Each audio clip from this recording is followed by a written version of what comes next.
नमस्कार भक्तजनों, आज मैं आप लोगों के सामने पद्म पुराण के रामाश्वमेध में श्री हनुमान जी की एक बड़ी महत्वपूर्ण घटना का उल्लेख किया गया है, जिसमें राजा सूरत की महत्वपूर्ण कहानी है और कैसे भगवान अपने भक्त की बातों को सच करते हैं और अपने भक्त की हर इच्छा को पूरी करते हैं। ये इस कहानी में देखने को मिलेगा। तो चलिए शुरू करते हैं।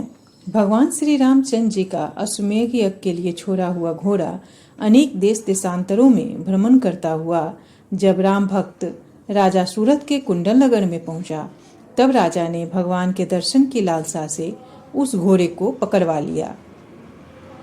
जब अश्वरक्षक शत्रुघ्न आदि को घोड़ों के पकड़े जाने का पता चला, तब उन्होंने उनसे युद्ध करके अश्व को छुड़ा लाने का विचार किया।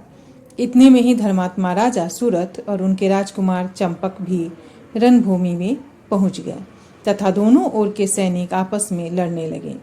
राजकुमार चंपक ने भरत कुमार पुष्कल को रामास्त्र का प्रयोग करके बांध लिया। यह देखकर श्री हनुमान जी ने चंपक के सामने जाकर युद्ध किया और चंपक को युद्ध भूमि में गिराकर मूर्छित कर लिया और पुष्कल को बंधन से छुड़ा लिया।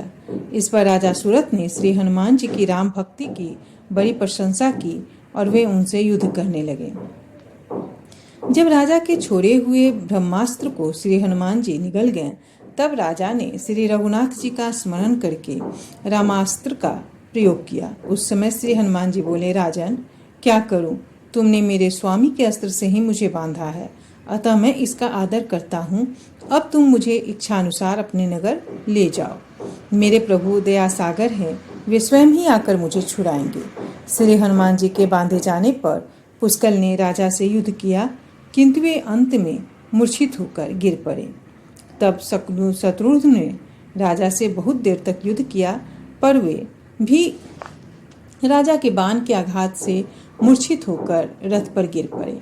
यह देखकर सुग्रीव उनसे लड़ने गए, पर राजा ने उनको भी रामास्त्र से का प्रयोग करके बांध लिया।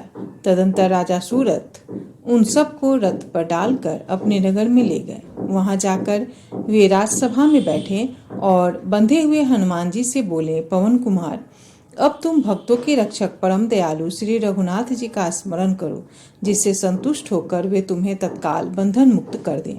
श्री हनुमान जी ने अपने सहित सब वीरों को बंधा देखकर कमल नयन परम कृपालु श्री रामचंद्र जी का संपूर्ण इंद्रियों से स्मरण किया और हे ना कहा, हाँ पुरुषोत्तम, हाँ सुंदर कुंडल और शोभा संपन्न वंदन वाले, भक्तों के दुख दूर करने वाले तथा मनोहर विग्रह धारण करने वाले दयालु सीतापते, मुझे इस बंधन से शीघ्र मुक्त कीजिए, देर न लगाइए।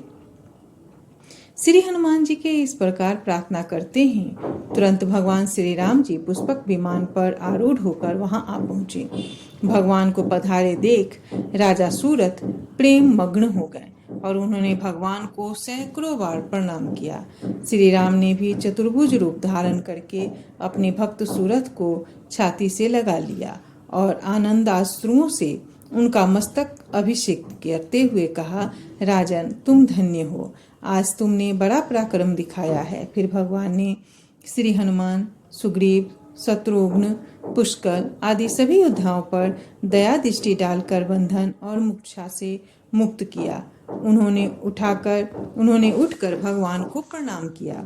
राजा सूरत ने प्रसन्नता पूर्वक अपना राज्य भगवान को समर्पित कर दिया। भगवान 3 दिन कुंडल नगर में रहे, फिर राजा सूरत को ही राज्य सौंपकर उनके सम्मति से वहां से चले गए। तब राजा सूरत अपने राजकुमार पुष्कल चंपक को राजभार देकर शत्रुघ्न के साथ अश्व की रक्षा के लिए चल पड़े। यहाँ हमें भक्त हनुमान और राजा सूरत के भक्ति भाव पूर्वक किए हुए स्मरण के प्रभाव पर ध्यान देना चाहिए। उनकी अनन्य भक्ति से आकृष्ट होकर भगवान तुरंत वहां पहुंच गए। भगवान के प्रेम पूर्वक अनन्य स्मरण का बड़ा भारी महात्म्य है। धन्यवाद दोस्तों। अगर आपको वीडियो पसंद आए तो वीडियो को ज़्यादा से ज़्यादा लाइक करें, शेयर करें, चैनल को सब्सक्राइब करना बिल्कुल ना भूलें। धन्यवाद। नमस्कार भक्तजनों।